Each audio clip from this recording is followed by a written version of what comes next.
Okay, we focus on Newton's three laws primarily for this section. Starting with his first law, which is the law of inertia.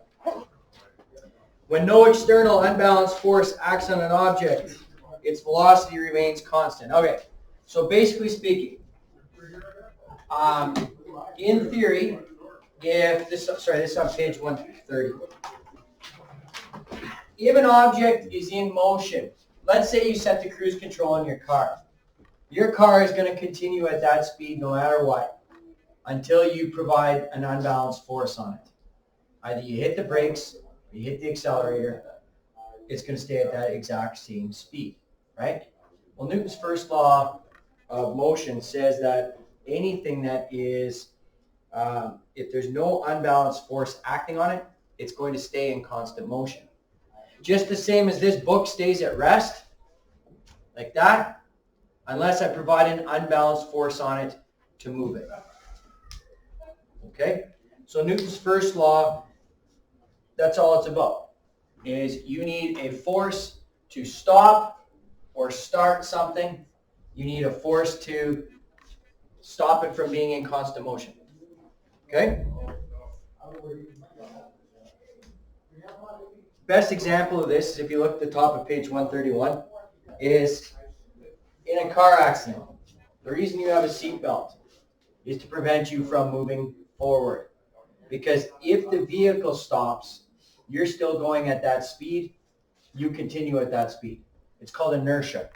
So you're at a constant speed and you're moving. The moment that it stops suddenly, you're not stopping unless you hit something. Okay, so the seatbelt fires, tries to pull you back from hitting at the same speed as the vehicle's moving at. Okay? Newton's second law, page 133.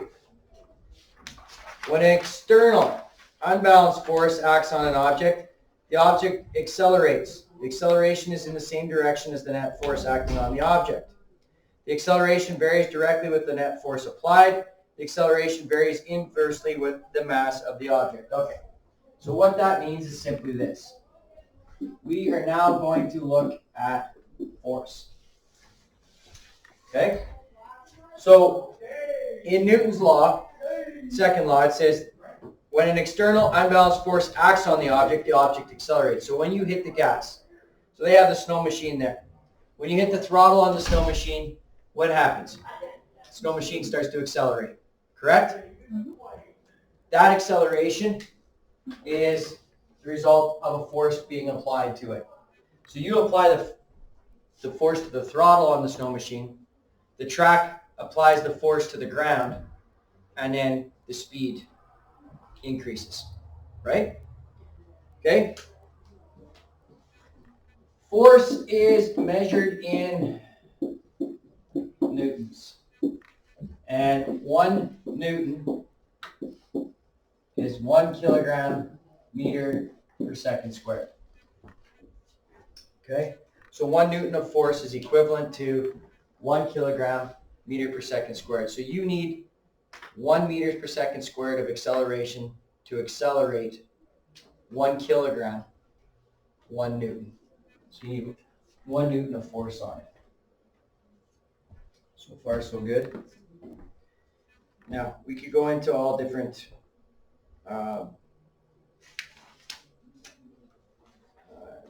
types of things with the theory, but basically what I need you to know is just understand what the forces are, okay? What forces act on an object. That's the next part of this. And that's where the vectors come into it. Okay? 1 Newton is the force that, when applied to a mass of 1 kilogram, produces an acceleration of 1 meters per second squared. So we've already talked about that. Now, what we want to do is we want to be able to sketch out forces and the movement within the forces themselves. So the first thing I'm going to do is I'm going to take this book.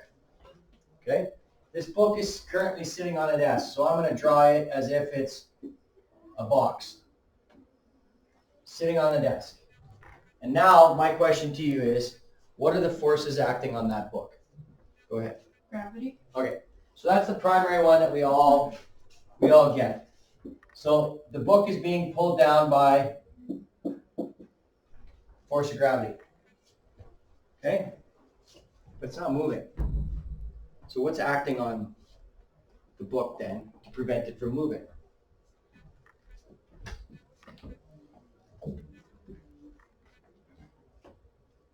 Just looking at it, what's preventing it from falling to the ground? The desk. So the desk provides a force. That force is what we call the normal force. Okay, force normal. And it works, so this is the important part, it is always parallel to the surface. It's parallel to the surface. So if I lift this desk up a wee bit and tilt it, the book's going to go, right? The normal force is working straight up, parallel to what, perpendicular, I said parallel. It's perpendicular to the surface. So it's not working straight up and straight down with the force of gravity. Some of the gravity is pulling it down, correct? Mm-hmm. So the reason that it's sliding is because the force of gravity is greater than the normal force of the desk pushing it up. Make sense? Okay, so if I tilt it some more, off she goes. All right? So there's that. Okay, so why is this guy not moving horizontally right now?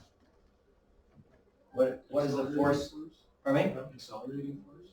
There is no accelerating force on it, acting on it. Gravity, I don't know. Pardon me? Gravity, I don't know. Well, gravity's pulling it down. We know that, right? That's on, I don't know. Okay, so if I give this a little shove, right, I created an applied force to it. So that applied force was in this direction. That was me. This is what we call an applied force. That's an external force that acts on it. That's an applied force. But what prevented this thing from flying away off my desk? Friction. Friction. Force of friction will work in the opposite direction to motion. Make sense? That's why it doesn't slide. You'd have to have a frictionless surface, and then it would slide forever. When you throw a curling rock, all right, there's less friction on the ice. That's why it slides. But eventually, the friction is going to slow it down. Agreed? Okay. So that's great. Here's your 4 forces. These are your 4 primary forces that we will use for all of these. All right, what changes? Well, what happens if I tilt the desk? Okay, so if I tilt this desk right now, the force of gravity is pulling straight down, correct? Mm-hmm. The normal force is pushing up on an angle, perpendicular to the surface. There's an applied force that really wants to pull this book this way, but the applied force currently is equal to or less than the force of friction. The moment I tilt it more, she don't, right? Mm-hmm. Then the applied force is greater than the force of friction. So to draw that, here's my surface, here's my desk, right? Okay, my force of gravity pulls straight down. Okay, that's the only way it can work. Perpendicular to the horizon, let's say. My normal force, it actually works up this way. Now remember what I said. It is perpendicular to the surface. Okay? Now I'm drawing something that's going to be extremely important to you going ahead here. We have to do questions with this, so you may want to copy this guy down.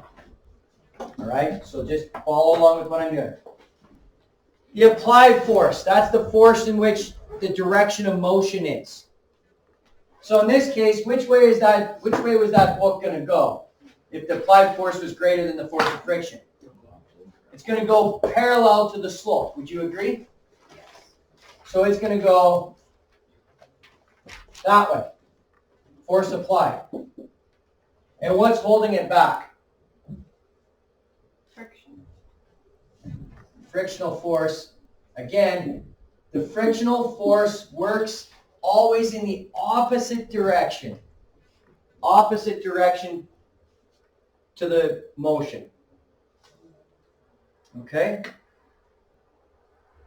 If you look at page 135, they show it with using a skier going down the hill.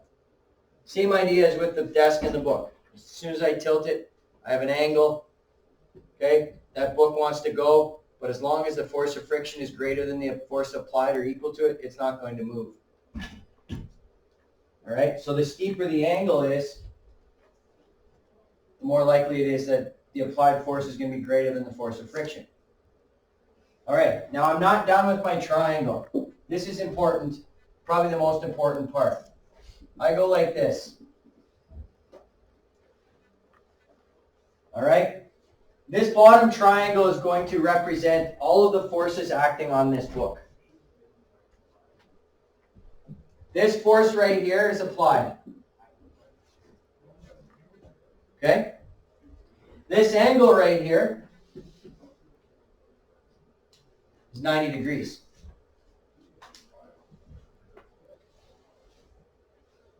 This force right here is your normal force. This force again, I'll rewrite it, is your force of gravity right there.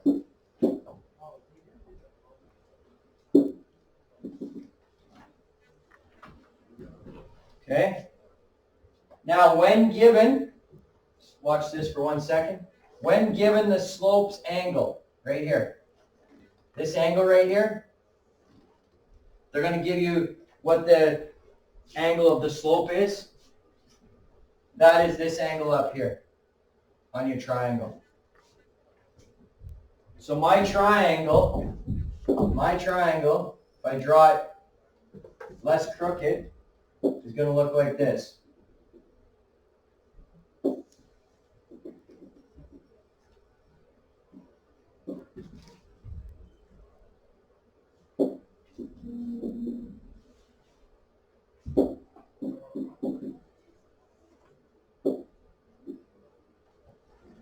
So when solving the question, I just tilt my triangle, rotate it a little bit.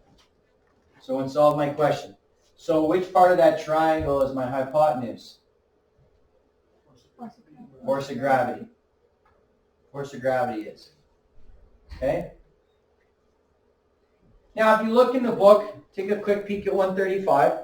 Notice they haven't drawn all these triangles and everything like that in here. Okay? Which is fine. But when we're actually solving questions, we want to create this triangle below with the given information. All right?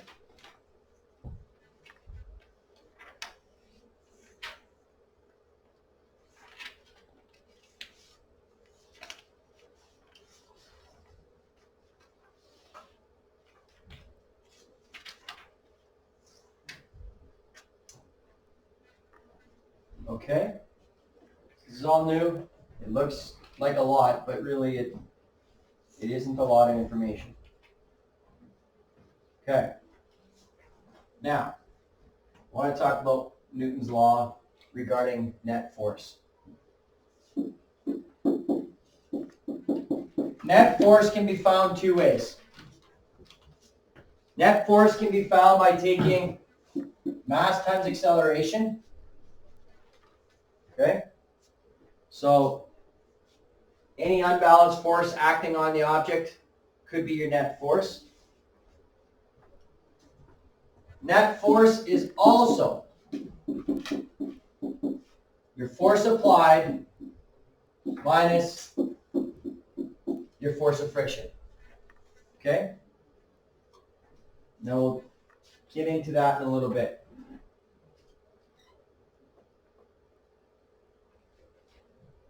Force applied minus your force of friction.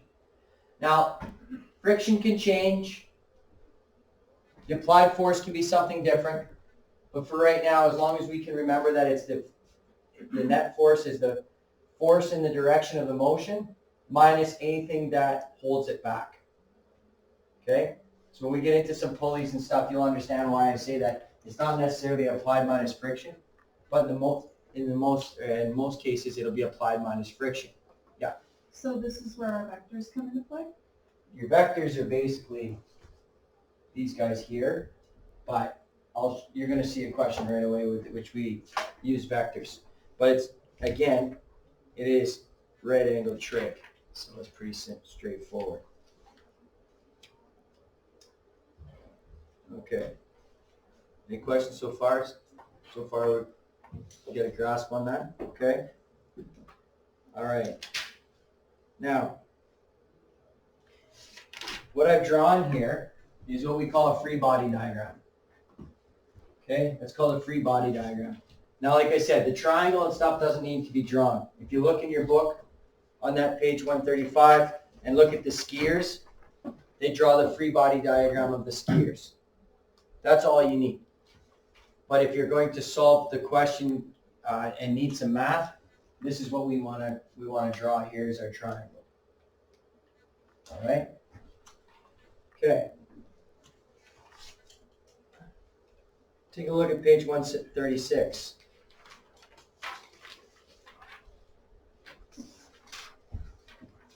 All right. You have a look at an object moving in a circular path at the end of a string. Okay? So, if you have a tennis ball, it's on the end of the string, or you take a skipping rope, for example. Is there a skipping rope back there? I thought there was. One behind your dress? No? Nope. You got rid of it. Anyways, you take a skipping rope, and there's two ways you can twirl it. We can throw it on the ground, okay? Or you can spin it where it's vertical, right? You guys ever seen the hammer throw in the Olympics? Yeah. Anybody not seen the hammer throw in the Olympics? Haven't seen the hammer throw? I don't know what that is. Okay, so I'm going to show it to you. Because it's got a lot of physics to it. Do they just like huck it at something? Yeah. Or what? It's distance. It's like the discus. You ever seen the discus or the ball, right? Very Seen the discus? Oh. Okay, so it's the same thing. So the discus, here's the thing. This is what we're going to learn about in terms of centrifugal force and whatever else. So the discus, the longer your radius, the wider your radius, the more force you can create. The faster you go, the more force you can create. The longer the distance you can throw the discus. So guys with really long arms have an advantage. Guys that are really fast at rotating have an advantage. Okay? So those are things that affect it. The hammer throw, okay? Let me see if I can find physics of the hammer throw. See what it gives me. Okay. Discus, hammer throw, and motion. Okay, we'll look at the discus one in a second. So, we'll have a quick look at this. This may not give me what I want, but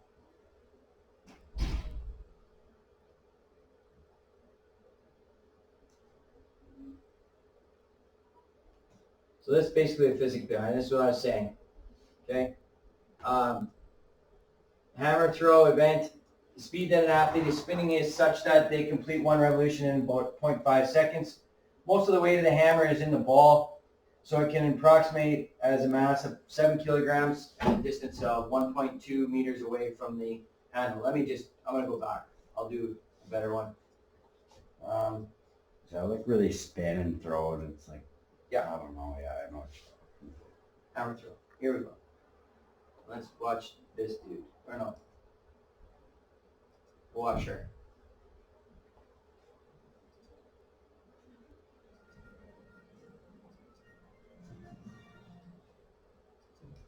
Okay, how do I get it to the screen? There you go.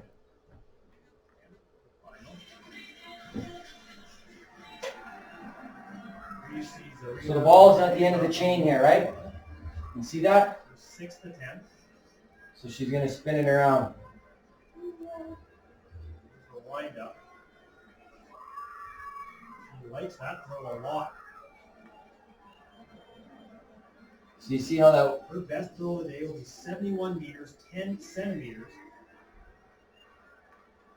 Here's the 6th attempt for Russia's Oksana Kumbatieva. So she's got a handle in her hand. I think they said the ball is 7 kilograms. This off. Great height on that throw. Her best of the day will be 72 meters, 22 centimeters. The Russians Throwing that 72 meters, that's a long distance. Oh, 220 feet. Americans and even McCall. The way they spit. Makes that throw. And McCall with the You never time that pretty good. Pardon me? I don't know how you time that when you're spinning that fast. Yeah. Throw it. results table. Well, and you also have to make sure you're in the circle still. Yeah. Yeah. Yeah, you You're can't not go going to in be looking circle. at your feet. You're right. You're Well, absolutely you have right. to focus on the thing that you're So supposed timing. Did you notice the cage around that guy? Yeah. Yeah. Right, that's pretty crazy. Let's watch her world record throw here. I don't know if it's a world record now, but look how fast she's spinning. Holy cow. And just hits and digs into the ground. Yeah, it pretty much buries itself into the ground. That would wreck the field.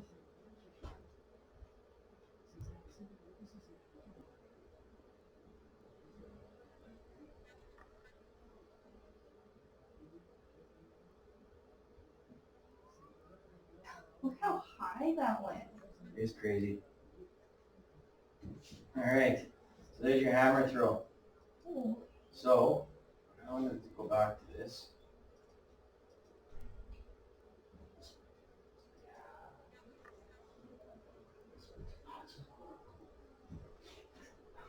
Okay, take a few minutes right now and watch this. I'll see. I don't know how good this is, but I'm just. I want you to briefly about this. And then I want you to watch again as I replay it and watch super carefully where he releases the discus, okay? Where he releases, that's what I want you to see.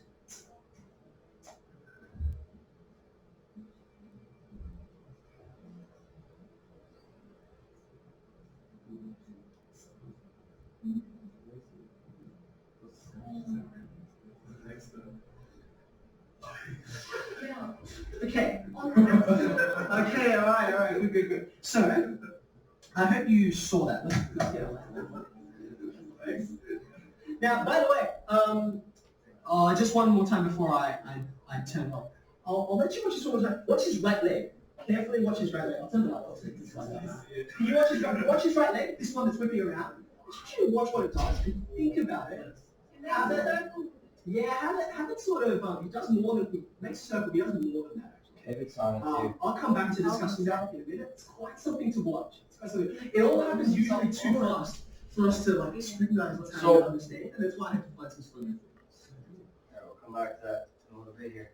Okay, so the point of that was when we're looking at an object that's going in all kinds of directions here, okay? So if that hammer was being spun around, all right, what were the forces that were acting on that hammer? Because why did the hammer not leave? Why did the hammer not leave when it was spinning? She was holding She was it. holding it. Right. That's exactly right. That's a tension force. She's creating tension with the chain, right? The chain was fully extended as she was spinning it. That's a tension force. Okay? So we're going to look at what we call centripetal force and centrifugal force. And that is the force pulling to the middle and force pulling away. So when it flew off, though, it flew off in a perfect right angle because of the forces that's acting on it. And then what was slowing it down as it was going through the air? Gravity, right? So take a look at this sample problem we have here, okay? If we ignore the gravity part, if we ignore the fact that it's on ground, and we're just spinning it around on the floor, okay? So there'd be force of gravity affecting it, there'd be friction affecting it, but it's not going to fly anywhere. It's just going to stay on the floor. But if I let it go, it would just roll down the floor, right? Okay, so it says here, an object with a mass of 15 kilograms rests on a frictionless horizontal plane and is acted upon by a horizontal force of 30 newtons. And it says, what is its acceleration? Okay, so I've got a mass of 15 kg, right? And it has a horizontal force of 30 newtons.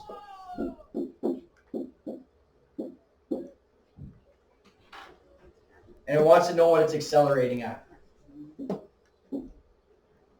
So using our net force, how do I figure out what it's accelerating at?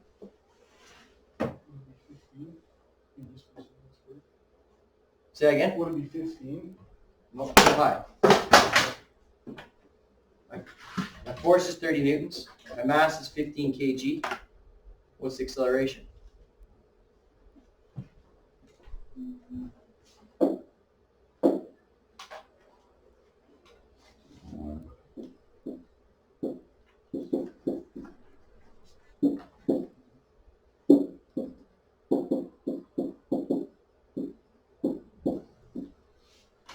So So show 15, 2. but 30 divided by 15, so 2.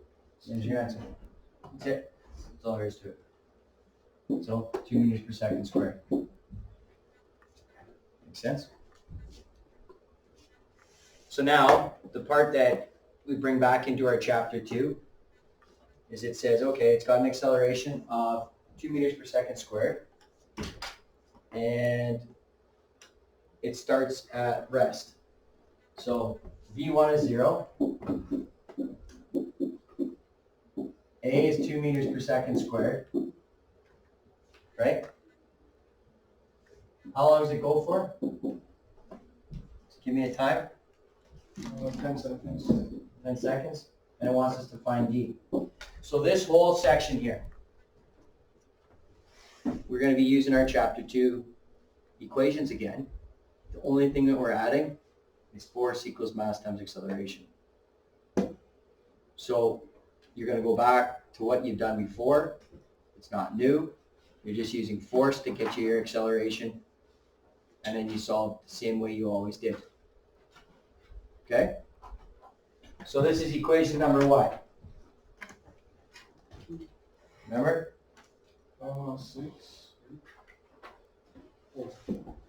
Oh, You want to pull out your equations again? Is it V2? No. Number 3, like Rex said, B1 delta T plus 1/2 A delta T squared.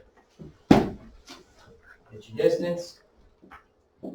0, 1/2, 2 times 10 squared, which is, note the calculator case, 100. 100. What's half of 2? 0.5. Oh, 1. 1. What's 10 squared? 100. What's 1 times 100? 100. Job. Okay. And C says what will be its velocity after 10 seconds? So now I want to find out what V2 is. V2 is equal to V1 plus A delta T. 0 plus 2 times 10. How fast is it going in 10 seconds?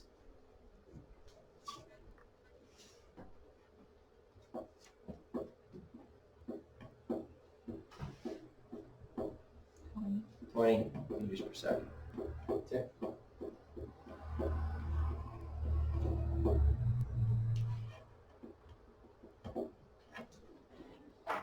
Okay.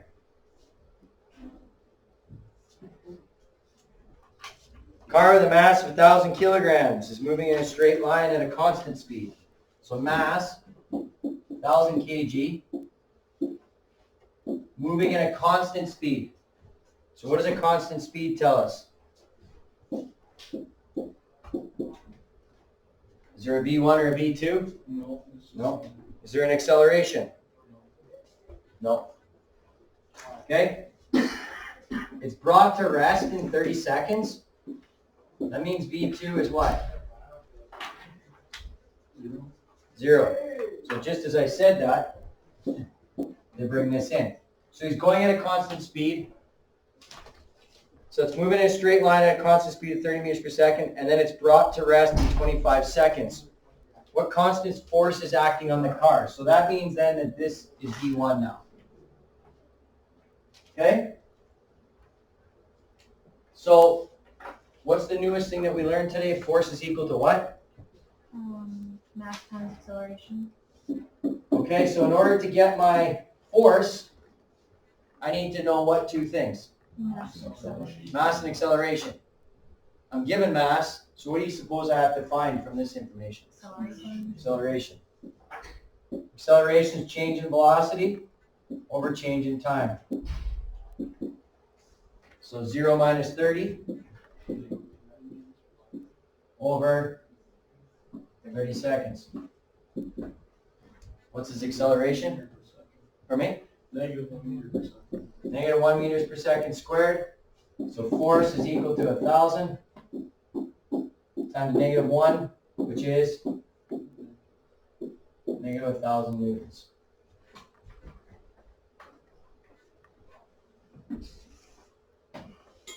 All right? So again, it's stuff we've already done. All we're doing is adding mass times acceleration into this so far.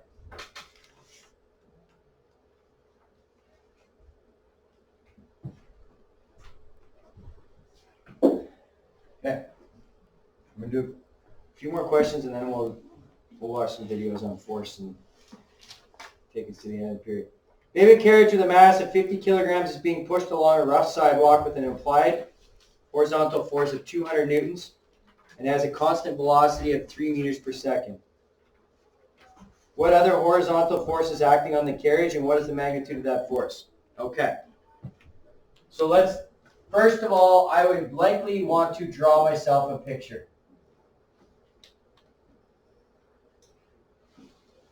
Force of gravity. Moving it down, right? What's holding it up? I have a question. Sure. Is there an average force of gravity if there's not the acceleration gravity? No. Well, I mean, you consider 9.8. Oh, 9.8 meters per second squared, but that's not a force. no, I see. It's an acceleration, right? But then you multiply by whatever mass there is, and then you get your force. So it depends on your mass. So it's never set. It's always just. That's right. Okay, and this is what. So this is where I go off, and I've already told you guys this year. This is where we talk about weight. When we talk about weight, we don't measure weight properly. We say, okay, how much do you weigh? Yeah. 150 pounds, right? So that's about what, 72 kilograms? No idea. Something like that. Multiplied by 2.2. So it's like, you know, Well, I'm somewhere. 61 kilograms. Okay. So that's what you would tell me, right? But what are you actually telling me? What is it? You're worse than. No, you're actually telling me, if you're telling me you're 68 kilograms, you're telling me that's your mass. That's not your weight. What's your weight then? Your weight is 68 kilograms times 9.8 meters per second squared. Weight is actually the measure of your mass times the acceleration of gravity. That's what weight is. All right? We talk about it wrong all the time. But how many times does somebody walk up to you, hey, what do you mass? Exactly, right? Today's the first. Today's the first, right? That's what we should be asking. What's your mass? Okay? Because if you're asking your weight, then you're not going to tell them, well, I weigh, I don't know, 540 newtons.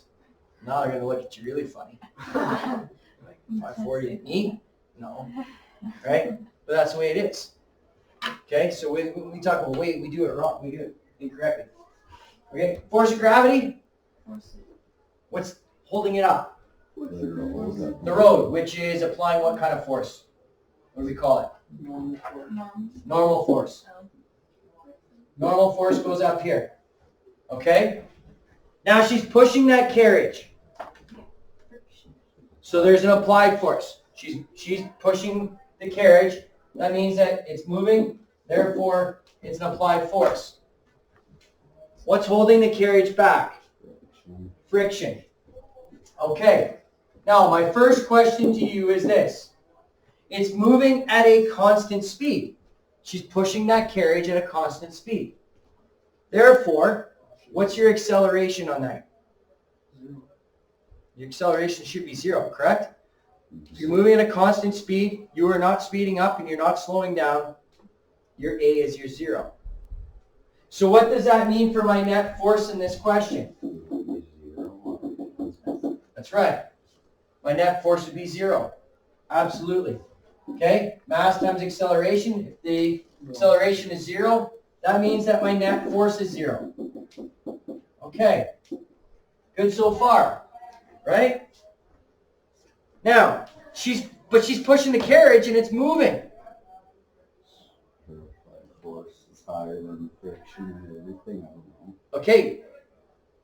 That's exactly where I want to go with this conversation. If it's still moving, then there has to be something moving it, right? But you just finished telling me that the net force is 0. Now, these guys are 0 because they cancel each other out, right?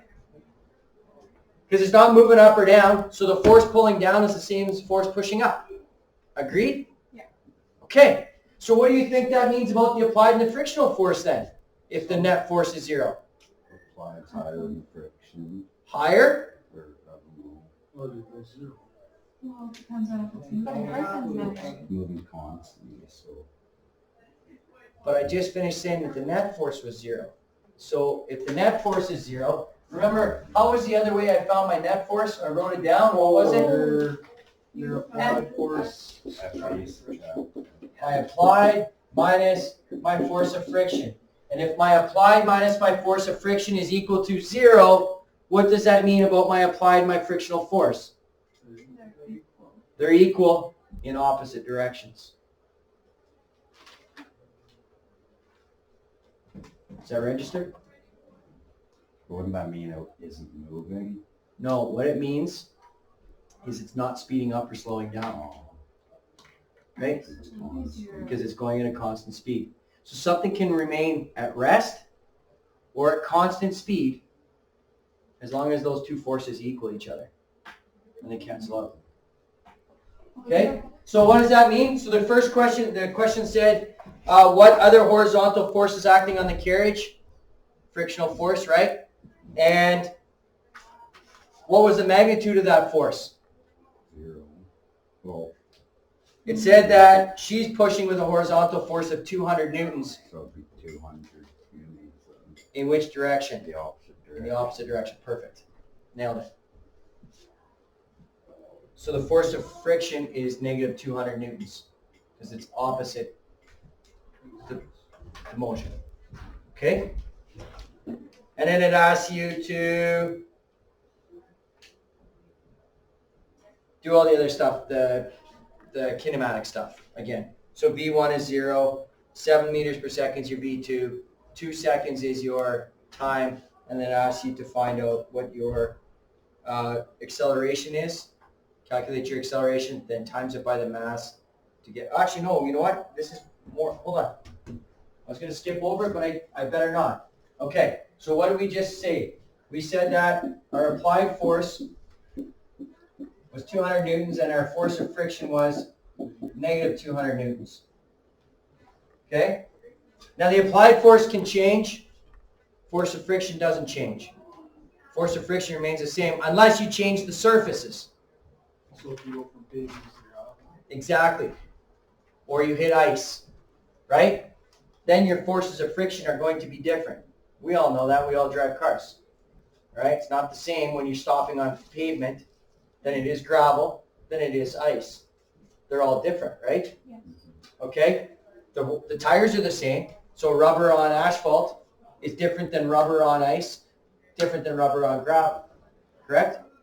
Right. So it says here, what value of applied force now would be required to accelerate the carriage from rest to 7 meters per second in 2 seconds. So now I need the applied force again. So I'm not going to use the one in the first part. So I need the applied force. So in order to get the applied force, I need the new net force because now they are she's accelerating, right? From rest to 7 meters per second. So here's how I tie it all into what you've done before to what you're doing today. V1 is 0, correct? V2 is 7. What's the time? 2 seconds. How long, sorry? 2 seconds. 2 seconds? Is it? I think so. Yeah? Yeah, 2 Yeah. Okay, seconds. sorry. I'm just hard of hearing here. Okay, so I want to calculate what the acceleration is. So what's the acceleration here? 3.5 meters per second squared, right? Okay, so far so good? So my net force then, mass times acceleration. What's the mass of the carriage? 50 kilograms. 50 kg, right? Times 3.5 meters per second squared. That's my acceleration. So that's net force equals MA, right? Now I go FA minus 200 newtons. What does this 200 newtons represent? The force of friction. FA minus my friction. So now you take 50 times 3.5, add 200 to it. 375. 375 newtons is what my applied force has to be. So that has to be, I have to have a greater applied force than my force of friction to accelerate it from 0 to 7. Make sense? Okay, so again, there's what you've done so far. This is new to you today. We just add on very little to it. Okay? So if you go from rest, then your applied force has to be more than your friction. But if you're at a constant, then it just has to be opposite. Exactly. Slow. Unless you're slowing down or speeding up. No. That's right. That's exactly correct. Okay. So where your vectors come in? This is the next question here. This question we did as if I was pushing straight on the carriage at this height. Okay? So I was pushing straight ahead of myself on the carriage. But we know that doesn't happen. Carriages are usually down below us. All right? If I want to drag a toboggan, it's usually down below us. Right? So they're not necessarily moving only in one direction. Because if I'm pulling a toboggan, I'm probably lifting it a little bit too, aren't I? Okay? So this is what's next now. Let's look at a kid pulling a wagon now.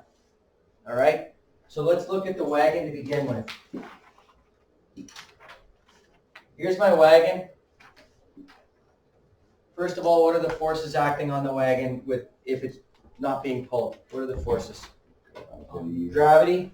And ground, whatever that force is called. Normal force. The normal force. Now, because you're on a flat horizontal surface, those guys cancel out. It's not moving up or down, right? Okay. Now, I have a handle on this wagon. The handle goes up like this. Okay? So I'm pulling on that I'm pulling on that handle, and it creates an angle, right? Because I'm not pulling it straight up, and I'm not pulling it straight sideways. I'm pulling it a little bit up and a little bit sideways, right? Okay. The wagon's going to go in this direction here, right? Because I'm pulling it along the ground. Okay? So that direction, that force is always my force applied. That's right. Always my force applied. Okay? What's the force acting against it? Friction. Frictional force. It's always going to act against my direction of motion. Now, in theory, there is going to be a little bit of this. I could call that a vertical force. We're not going to worry about it today. We will, but not today. Okay? So it says, a small boy pulls on his wagon a mass of 24 kilograms. Mass is 24 kg in this wagon. Pretty heavy wagon. You know, horizontal acceleration. So it's going at an acceleration of 1.5 meters per second squared. Now remember, it says horizontal. Important. If the wagon's handle makes an angle of 40 degrees with the ground,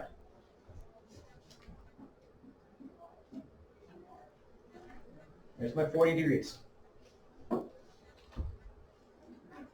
While the boy's pulling on it, and there is a frictional force of 6 newtons.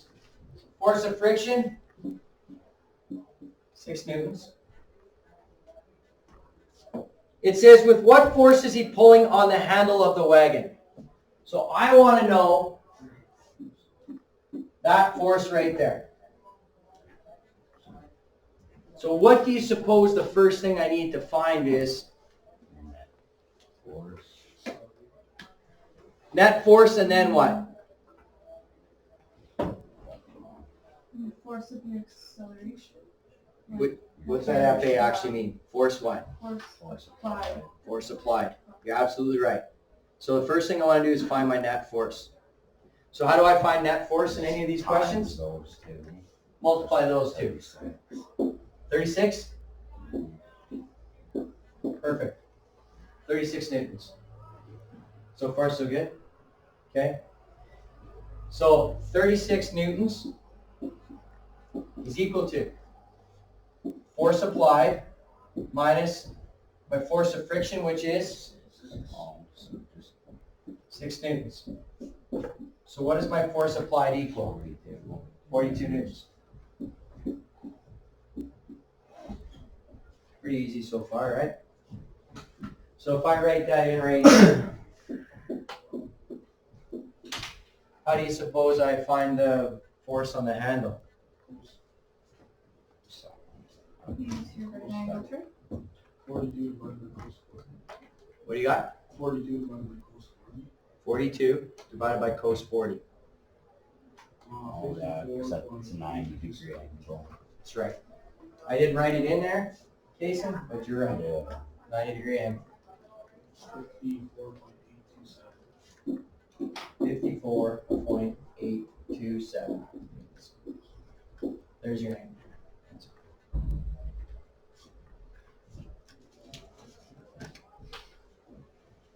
So far, okay?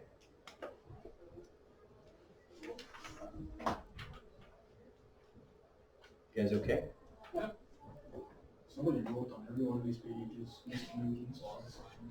Right. Newton's what? Mr. Newton's laws of motion.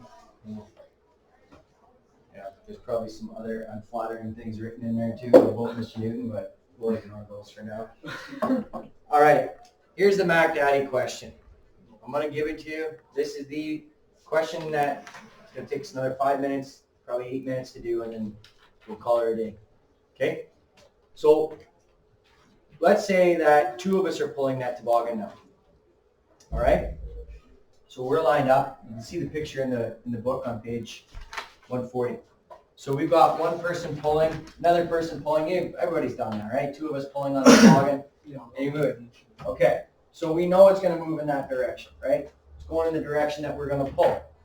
But if we're not pulling with the same amount of force, it's going to either go one way or the other. Agreed? Yes. Okay. So what we want to do is let's find out, yeah, it's basically what happens, right? One guy pulls and then he walks that way and he, yeah. Yeah, you make it twice as many miles. Exactly. Probably easier for one guy just going straight line, right? Okay? So here's what happens then. We are going to draw out how it looks. We're going to do exactly what we did with triangles in the last section, right angle trig only, okay? In which we are going to find our net force with the direction, then we subtract the force of friction, and that gives us so we're going to find the applied force, subtract the force of friction, that gives us our net force, okay? So 2 girls are trying to pull a 20-kilogram toboggan out of deep snow drift that provides an opposing force of 8 newtons. We'll leave the friction till after. They're using the ropes as follows. Okay, so one girl's pulling this way. She makes an angle right here of what? 30. She's 30? Yeah. And what's her force? Doesn't say. It says on the diagram there. 20 newtons. 20 newtons. Okay. The other girl is pulling this way. What's her angle? 20 degrees. 20 degrees. And how hard is she pulling? 15 newtons. 50 or 15? 15. 15 newtons. Perfect. Okay. So remember, just looking at this diagram for a second here. Both of those are going in the same direction, right? So we're going to add those horizontal forces together. But one's pulling up a little bit and one's pulling down a little bit, right? So we got to find out what that happy medium is between them. That's our net force. That's what we're working at. Okay? Or that'll give us our applied force, but that's the net on here. All right, so this is 10 newtons. What is cos 30 times 20?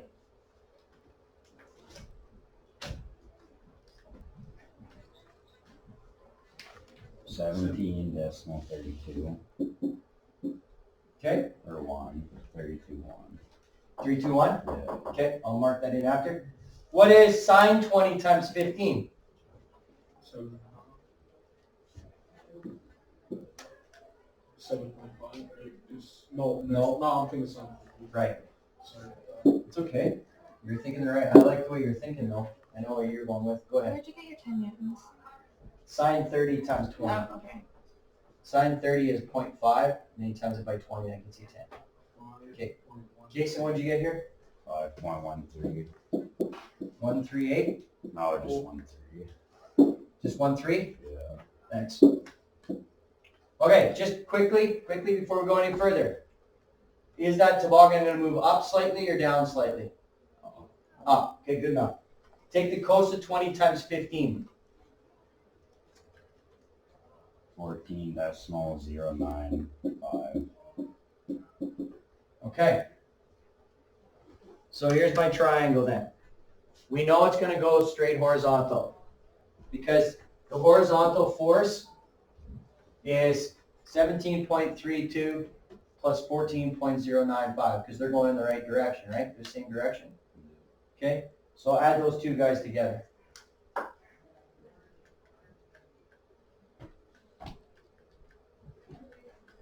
Can you use your next line here off of this? That's what I'm doing. Oh, Yeah. 31.325. 31.325. 25. Thank you. So that's what I'm doing. Here's my x's. So I'm adding them together. Yeah. I'm just not writing a table out. Yeah. But I know enough. Now, I know it's going to go up, so I got to go 10 subtract 5.13. 4.87. 4.87 newtons this way. Okay? So now, this right here is going to give me my applied force. Okay. Brooke? These two are, this one's going this way. Yeah. This one's going this way. Yeah. So I add those two numbers together, that's how I get that guy. Okay. This one's going up, but this one's pulling down. So you subtract. So I subtract them. That's how I get 4.87. Okay? Okay, Jason, what do you got here? 31.701. That's that. Give me this angle too, please.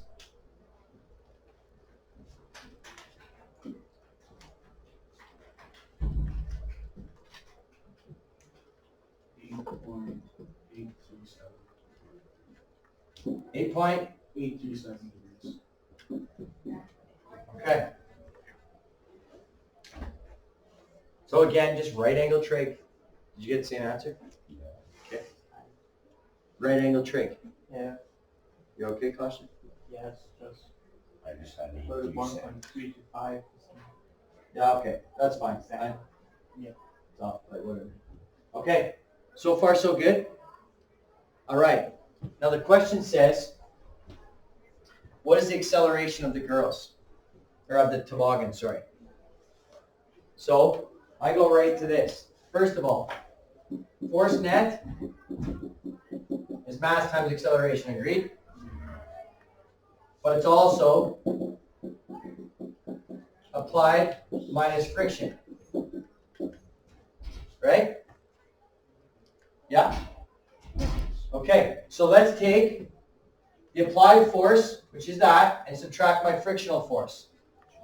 23.701. This is friction 8. 23.701 newtons. My acceleration is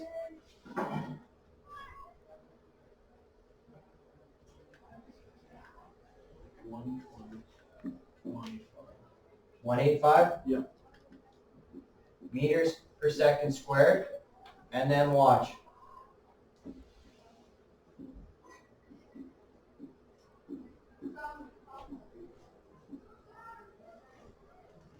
Why'd you divide it by 3? Because Oh yeah. mass times acceleration is net force. So basically what I'm doing is I'm letting that equal that. And I get this, and I have to have that angle in there.